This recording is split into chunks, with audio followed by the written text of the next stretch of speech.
Omaha. Welcome back to the Prep Picks Report. First and 15. His name is Bert. My name is Rudy, and together we are chatting with the State Farm Player of the Game, Mr. Jackson Oxney from Mission Hills. Jackson's line, 7 of 12, 130 yards, 2 passing touchdowns, 1 rushing touchdown. Young man, it would have been a good night to play you in fantasy football.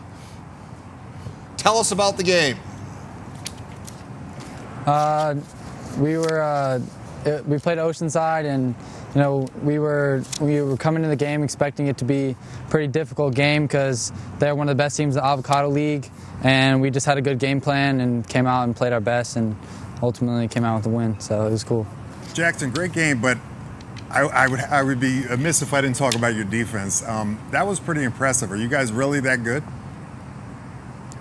I mean, yeah, our defense is stout on every aspect. Our defensive line, our secondary, and we just got a good game plan this week and just changed up a couple things and stopped Kavika, which ultimately helped us shut him out. I assume it helps you when you're playing against that defense every day after school. It makes you a better quarterback, does it not? Yeah, it definitely does, and it helps our offensive linemen too, because Shiloh Sayal is obviously a great player, and to have him going against our starting offensive linemen, it makes them better too. So when they go against other competition, it makes it a lot easier for them. That was a weird part for me, seeing a Sayal not on the Oceanside team and on you guys. I mean, was there any rivalry? Because you guys are close by and everybody's friends. Was there a big rivalry between the players? Yeah, and there always is. We're all really close friends just from like off-season 7-on-7 and everything else. And some of them are related in different types of ways. So it's always fun to play them. It's always a good rivalry. All right. Well, let's conclude this conversation with you having one of the best field goal kickers around, and Zeke. We're going to have that field goal before the night's over, folks. I promise. We're just scurrying to get it cut. But could you talk a little bit about when you have a kicker who has the range that he does? Once you cross midfield, you're a threat to score, are you not? Yeah, it helps us a lot to have Zeke on the team. I mean, we got in a situation where we could have either thrown a Hail Mary or attempted a 54-yard field goal, and Zeke has the leg to kick the field goal, so we decided to kick it, which helped us. We got 3 points on the board. So well, I know, young man, you want to get with your buddies and friends. Thank you for sticking around talking to us, and we wish you continued success throughout the year, okay? Yeah, no problem. Thank you, guys. Jackson Oxney, everybody, from Mission Hills. One of the top performances that we're going to talk about tonight is this one. This is from the St. Augustine game. St. Augustine were playing the Morse Tigers, and Mr. Caldwell went off for a 5-touchdown performance. I don't care if it's if you're better or worse than a team. If you have a 5-touchdown game in the San Diego section, that's probably something you're going to think about the rest of your life, are you not? Yeah, and don't kid yourself. Morse is a good football team. And the other kid, Keontae Springs, is another one. I mean, just those two are just pushing Noah a little bit now. Yeah, and Noah was injured tonight. We're going to have an injury update. Do we have the Mata field goal yet? We're going to have it later. Well, you know what? Maybe we'll have it on the... let's show this is one of the top performances of the night, because I promised we were going to do it in the first of 15. This is Zeke Mata from 52 yards out, and you say it was just one of two. They called timeout Oceanside after he kicked it right before the snap. He made both. Again, it sounds like the Zeke Mata show, but yeah. I mean, you forget that he kicks 60-yard punts and he kicks it out of the end zone on every kickoff too. He's really a weapon. And let's face it, it's the third aspect of the game. One of the things we talked about in the pre-PR with John Carroll was the Fair Pay to Play Act that is the rage now, starting here in California. Listen to Coach Carroll. You wanted to opine, but I cut you off. So we're going to let you opine after Coach Carroll. Take a listen to this. I think the hubris of the state of California legislature knows no bounds, and I wish they were part-time so they could put out less laws that are going to have unintended consequences. The unintended consequences are going to be the super schools that have all the money are going to be able to do this without a problem. The San Diego States of the world cannot do this. They cannot survive. So you're going to create, instead of one level of football where the mid-levels can beat the majors every now and then, as we've seen San Diego State do, to the point where you're going to have a super conference that can pay everybody, and it basically becomes professional level on the college. And you want to say I actually agree with him. I think the part people miss is the NCAA is a national organization. You can't have teams in California get paid, 2 or 3 teams. There's Title IX involved. But that's not what's going to happen. Every team, the NC2A is going to go bye-bye. Every team. I don't believe so. Over California?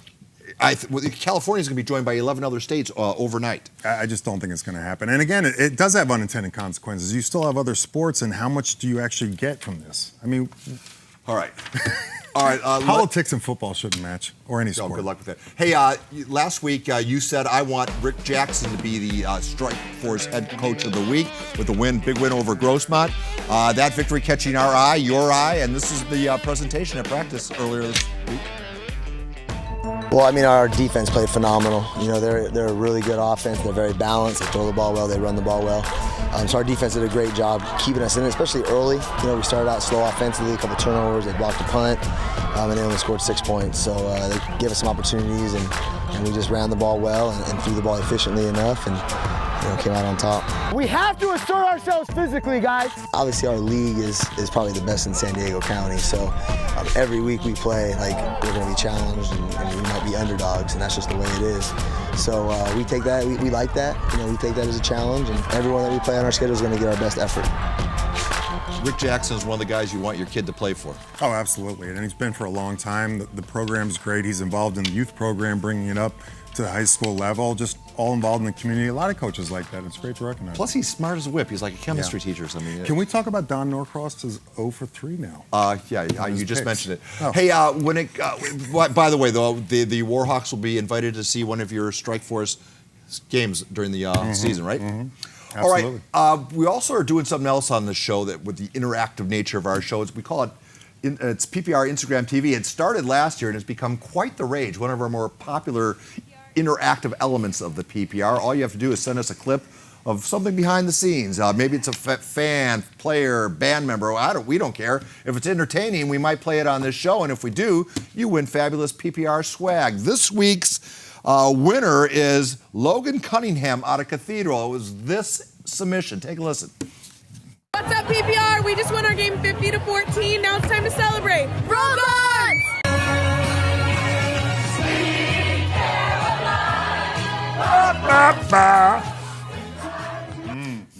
Nice. All right, we're gonna have more PPR. I think you're done. I think you're done for the night. Bert Grossman, don't forget, while Bert leaves, there's still a cast of 1,000 waiting in the wings, starting with Brandon Stone. Hey, Brandon. Hey, everybody. Just me and a couple bros just broing out, chilling here in the Pigmobiles. We're hanging out at the Jersey Mike City Game of the Week between Lincoln and Madison. Speaking of Madison, I know a great one up in the North County. For the past 5 years, every game played between Torrey Pines Falcons and the Carlsbad Lancers has been decided by 7 points or less, with one game going into overtime and 2 games decided by 3 points or less. Well, it's the North County Game of the Week and Week 7, so what will the Falcons and Lancers do tonight? Find out soon. Well, I certainly can't bend steel, but can Granite Hills? Find out straight ahead on the Prep Pigskin Report. It was a defensive battle at Eastlake for the Metro Mesa League opener with 7 total turnovers in the first half alone. Are the Titans still the team to beat in the South Bay? You'll find out in a few short moments on the Prep Pigskin Report.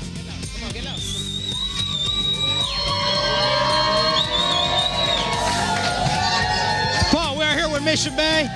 Big homecoming game tonight. I'm back here. You gotta stick around for these highlights. Casey, out to you.